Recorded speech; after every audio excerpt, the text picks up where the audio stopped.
Hey guys, I'm Jacob. This is the Prepper's Bunker Outdoors. This channel is completely funded through sales at my website, beachandtactical.com, where I sell tactical and practical gear. Also, I have a Patreon where you can support the channel directly. And also, I'm a brand ambassador for Grunt Style. They sell patriotic clothing with a lifetime guarantee. If you outgrow it, rip it, or stain it, they'll replace it for free. We're here to talk about Season 5 of Episode 1 of Alone, and with me here today is Justin Vidito. Hello. I would assume that most people are familiar with me from your YouTube channel. Yeah, by now. Because we do a lot of stuff together. But if you haven't checked out my social media stuff, I don't really get too big in the YouTube thing, but I do have an Instagram channel, and as of last night, I have my public page on Facebook back up.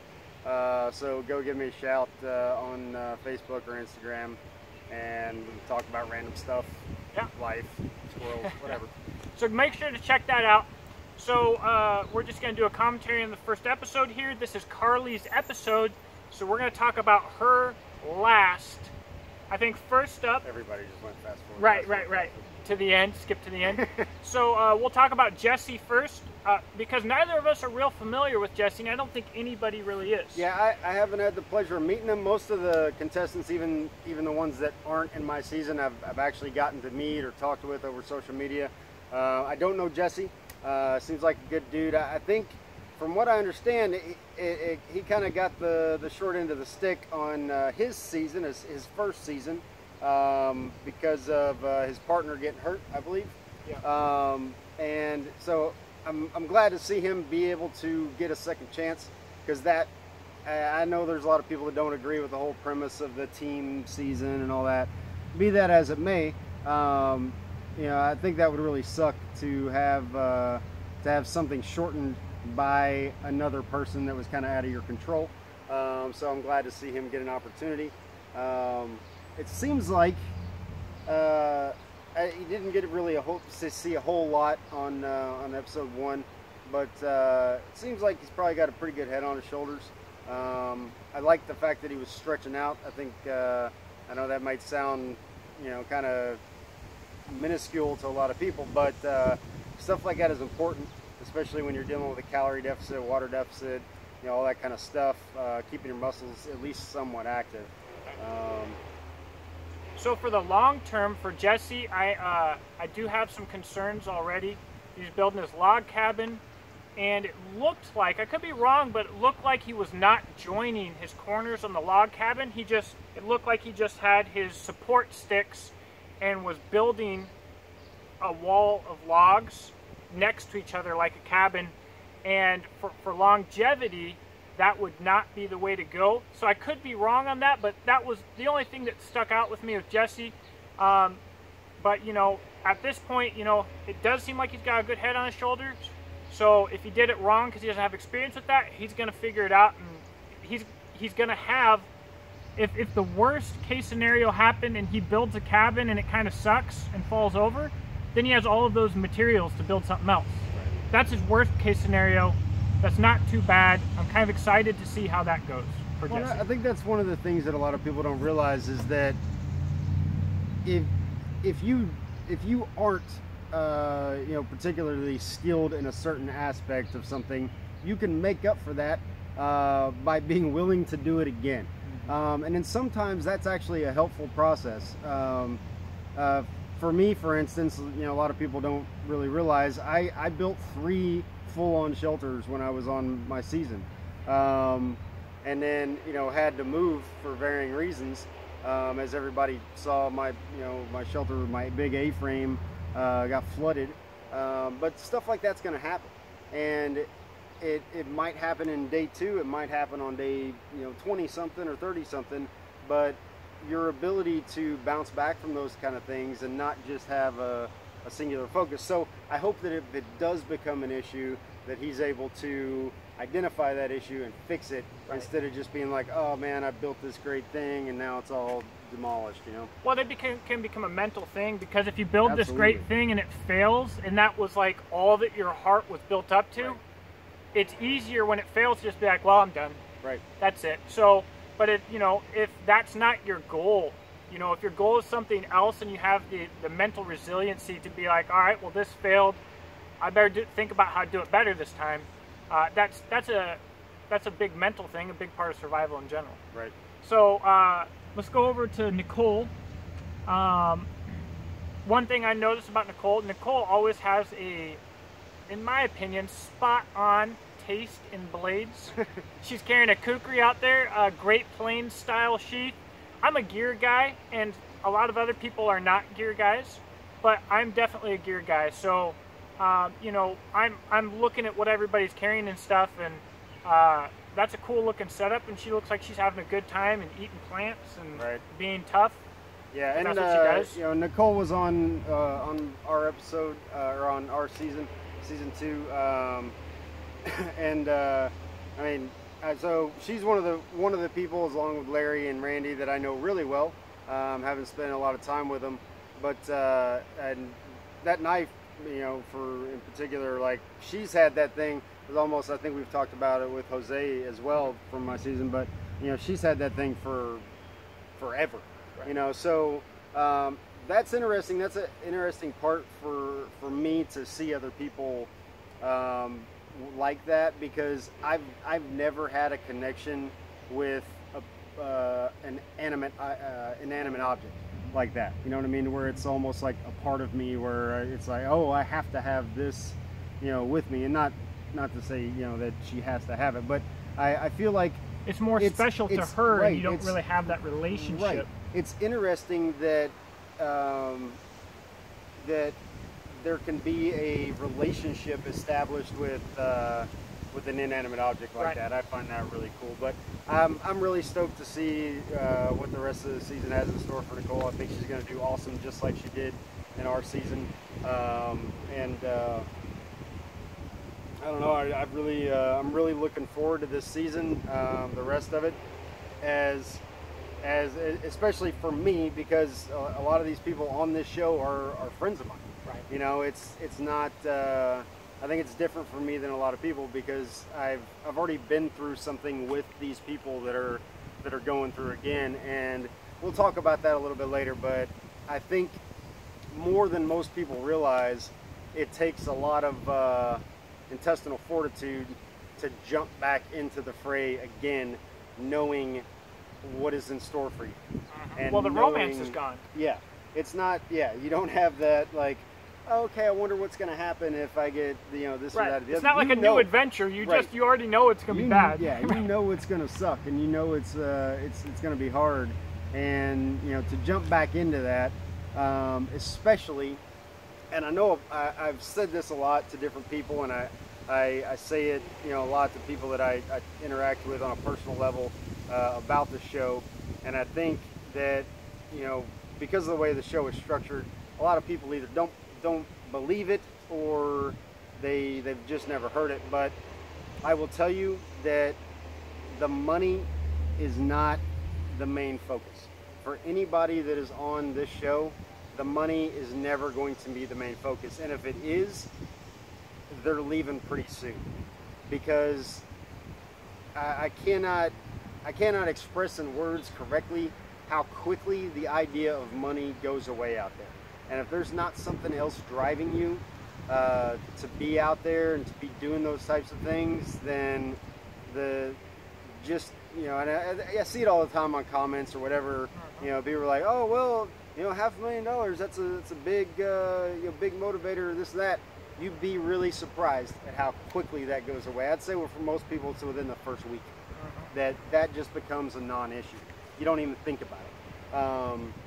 And it's I can say that, and I know that, but again, it's almost like sometimes I think I'm talking to a wall, because a lot of people have never been in that situation, so they don't understand how that's possible. Right. Right. Sure. But it is a kind of weird dynamic. Yeah. How the money goes away. I don't know how we got rabbit trailed off to that. But right. Well, let's talk about Sam, because we're talking about your motivation. Sam just had a baby. That's huge, man. Man. And Sam was one of my favorite people from season 1. I'm pretty sure I was rooting for where'd my brain go? Alan and Sam the whole season pretty much. Can't really remember, but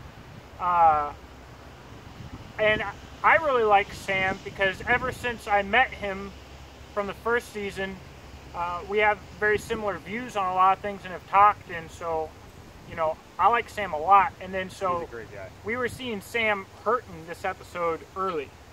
Yeah, and I think, you know, it kind of goes back to what I was just saying, is that you're going back into the fray, and that realization is gonna hit you probably a lot earlier on than it would have the first time, because it's almost like it's almost like you're having a flashback or something, I would assume, you know, of like, wait, we got to do this again. But I think Sam's going to do well. I think one of the things that I really like about Sam has been his him in general. I love the dude, but I think one of the biggest things that I respect about him is that he has completely changed, whether you guys know this or not. He has completely changed from the time that the first season came out to now.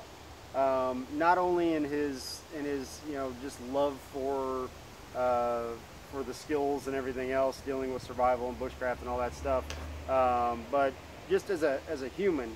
But he is way more skilled, and I think we're going to see that in this season, hopefully. He is way more skilled now than he was during season 1. For those of you who don't follow him or anything like that, but I think he's going to do. I think he's going to do well.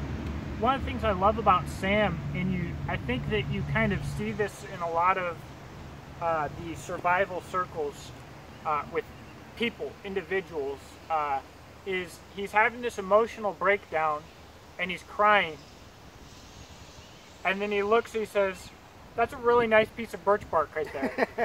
You know, and it almost made it real for me because you know,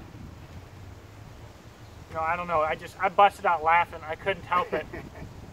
It was so telling to me of who Sam was, and the fact that we're looking at someone who's actually knows their stuff right now. Right. And they might be having a hard time, but their head's still really in the right place. Right. Well, and I think that's a, you know, I've always said one of the easiest ways to tell if somebody's survival minded is to look through their dirty clothes, and they probably have some tinder or something in their pockets. You know what I mean? Because like I think that's the way. After a while, that's how we view life. You know, so everything is a potential resource. You know, no matter what it is. And I think you get into that collection mentality once you've kind of been in that situation of like, oh, okay, there's a piece of string, or there's a piece of birch bark, there's something I can use, you know. Yeah, I think Sam's going to do really great. And you know, it's really too early to tell whether or not going back into it, how going back into it, especially for some of the people that have went on very long in their first season. You know, it's going to be telling, or it's going to be interesting to see how going back affects them. I think, you know, some of the people that maybe didn't, like we were just talking about, Jessie, you know, he didn't get really his chance to be out there for a long time. So that psychological effect might not necessarily be as much for him as, you know, people like Sam and Nicole and you know, some of the other people that have been out, Larry, that have been out for a very, very long time already. Right. And then kind of having to mentally jump back into it again. So we'll see how that has an effect. If, you know, it might be an advantage. Larry starts burning down the entirety of the whole country. The whole country. Mongolia goes down. Yeah. Turns into Genghis Khan 2. Right. So we're gonna wrap it up with Carly, and I gotta tell you, this was the only episode I've ever watched where it was hard to see somebody tap. And for some reason, like, Carly seems like such a tough girl. She is. And seeing her have to go through that and how that affected her was, you know, if it was like, if she was a normal girl and she's like, oh, I failed and I have to quit, and she was sad, it would be normal. But like, since she is such a tough person, watching her come down that far and realizing she has to tap, whew, it was really rough. Well, and I think there's a part of it that you know, from her season and in having to get pulled out and not necessarily tapping of her own accord, and then having something like this happen on her second chance, you know, it's heartbreaking. It really is. Because you know, like I said before, especially for me, like, these people are my friends, not just random people on the TV. And you know, it's heartbreaking for me to have to see that. But one point I want to bring up is that I think a lot of people dismiss it as like, okay, you're at this skill level, you're above stupid stuff happening to you. You're not. You are not. And it is so easy, even for somebody that has the second longest running of this show's 4 seasons by far, so has been by herself out in the wild, is an extremely skilled survivalist, is an extremely tough woman. Stuff happens. Yep. And a small little piece of brass that is hook shaped, like, took her out of the fight. Yep. And that kind of stuff, it's not something that, you know, it's not even foreseeable. And it's not even like, oh, she wasn't paying attention, or she wasn't, you know, she kind of let her guard down or whatever. It's it's just a split second, you know, pulling too hard, or, you know, this or that or the other thing, and then you're in a world of hurt. Now,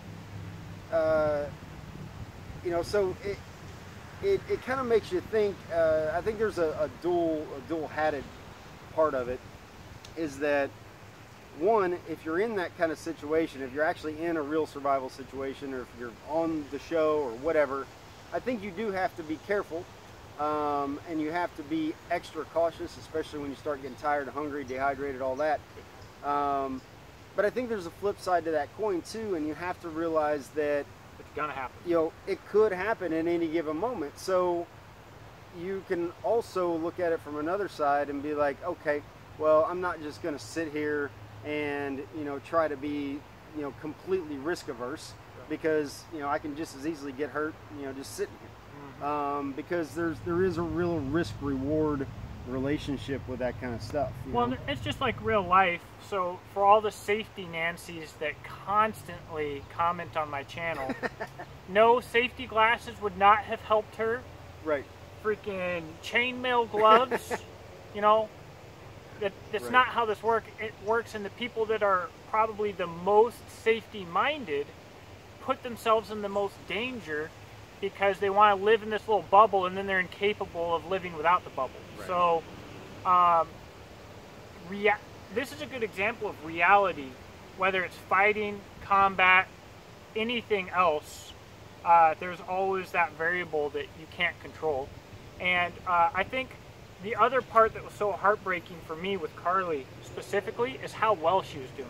Right. Girls pulling Catching in fish like it was going on. like she's looking like she's going to be Long John Silver. Right, she's looking like she's going to be gaining weight out there. Right. And so I'm like getting built up, like, oh my gosh, she's going to do so good this season, and this is so exciting, and it was yeah, you're absolutely right. Emotional roller coaster. I think if, you know, say for instance, if we were looking at like day 20 that this happened, and she had been starving the entire time. Right. You know, it's not as bad, because you're like, okay, well, it's kind of an out, right. I guess. You know what I mean? Not that she would have purposely done it, but what I'm saying is, like, you don't feel as bad for the person as when you see them, like Carly was, doing awesome, and just, you know, having this, you know, smorgasbord of fish, and then one little slip up. You know, one of the other things I wanted to touch on that some people may not realize is that I've seen some comments as well of, you know, oh, why didn't she just call the medics out and have them take a look at it? She can't. There's several survival shows out there, if you want to call them that, that allow medics to come out and fix the problem, and then allow participants to continue on. Alone is not one of those shows. If you have a medical something going on with you, it is up to you to handle it yourself up until the point that you can no longer handle it yourself. And I would be willing to bet 100% that the rest of the filming would have showed that Carly took every effort in order to be able to handle that herself, and then realized that she couldn't. From my understanding, it was actually around a tendon. Her thumb tendon. She actually had that hook in her hand for over 20 hours before she called. Right. So, you know, you see 5 to 10 minutes on the TV when you condense down. down. A lot of reality or perception. You got to think she's sitting here struggling with this for over 20 hours. That's a long time. Right. To be screwing with something. That's a lot. It could be a splinter, and if you're spending 20 hours screwing with it, that's really, really harsh. Right. So, like I said, that was the only tap out in the entire history of Alone that really was hard for me to watch. I was, ooh, man, that sucked. It sucked. So, super props to Carly. And for there are people talking negative about Carly, saying that she's looking for a way out, or that this or that, the other thing.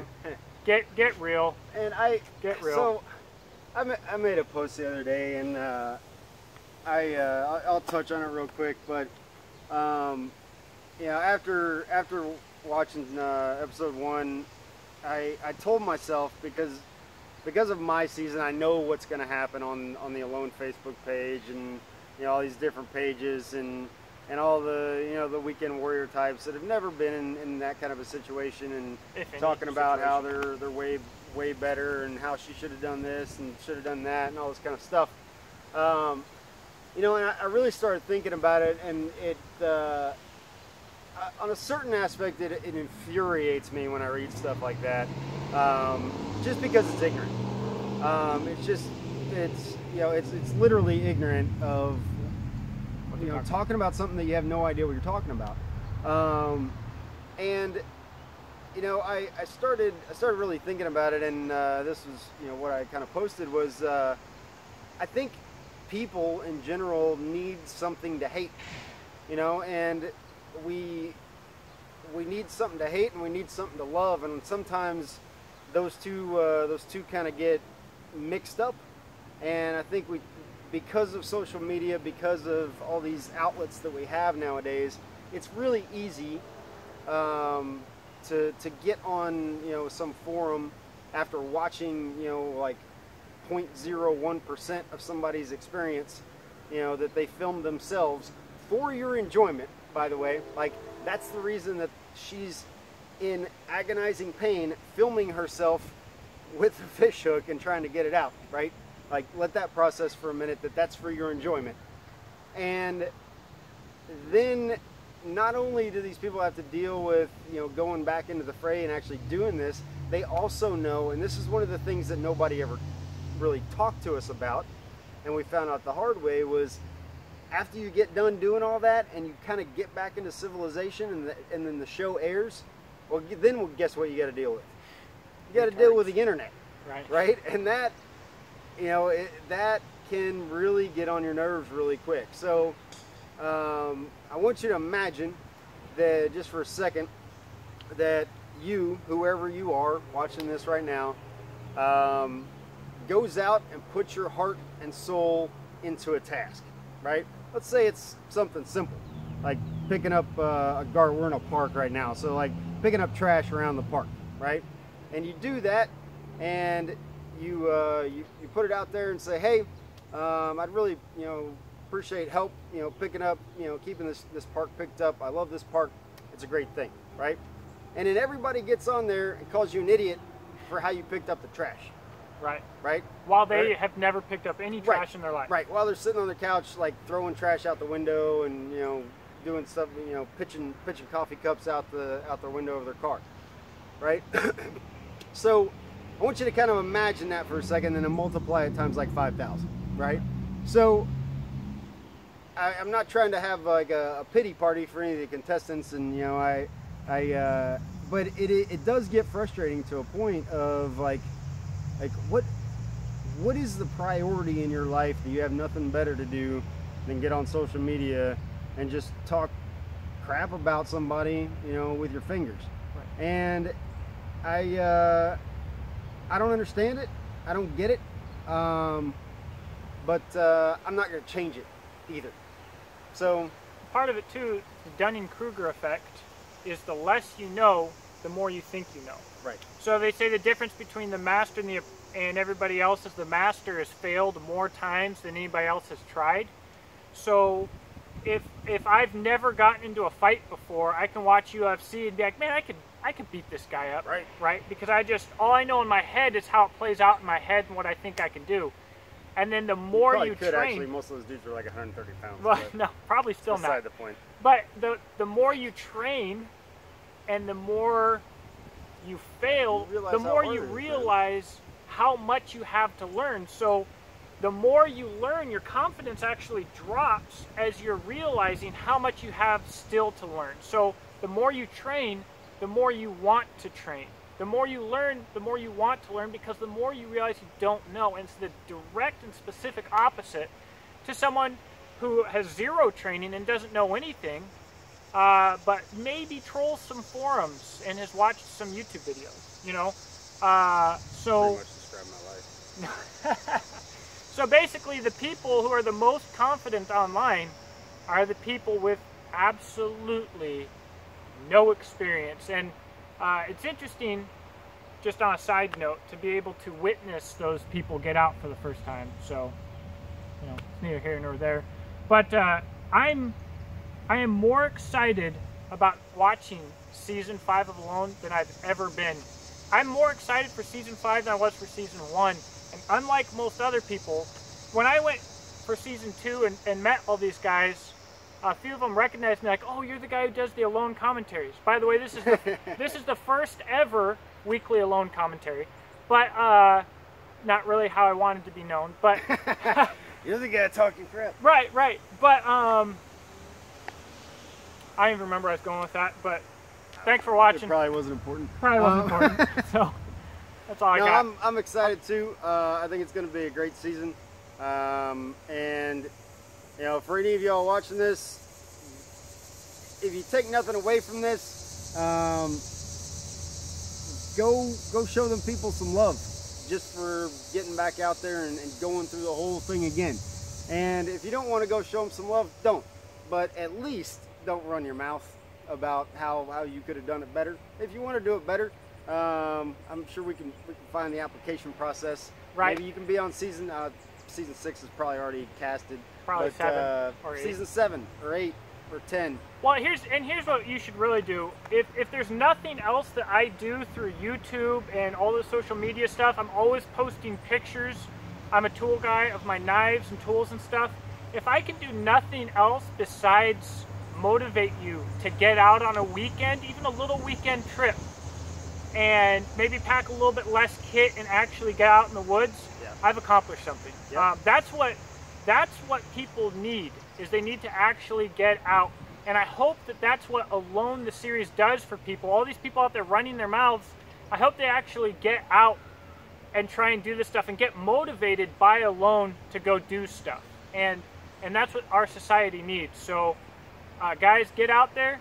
If you've got that brand new knife in a box, take it out, use it, make your feather sticks, baton some wood, make a fire. Don't stick it in a rock and try to climb a cliff with it. Don't do that. No, don't do that. Send it to us. I'll do that. Right. I'll do that for you. I'll tell you when your knife breaks. Yeah, anyways, check out our social media stuff. My links are going to be in the description box below. Justin's will be in the description box below.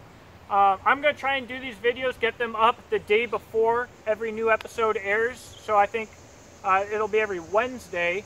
So you can watch this the day before the next episode, get all excited again. So please stay tuned, stick around, and thank you for watching. I look forward to talking to you in the comment section below. Have a blessed day.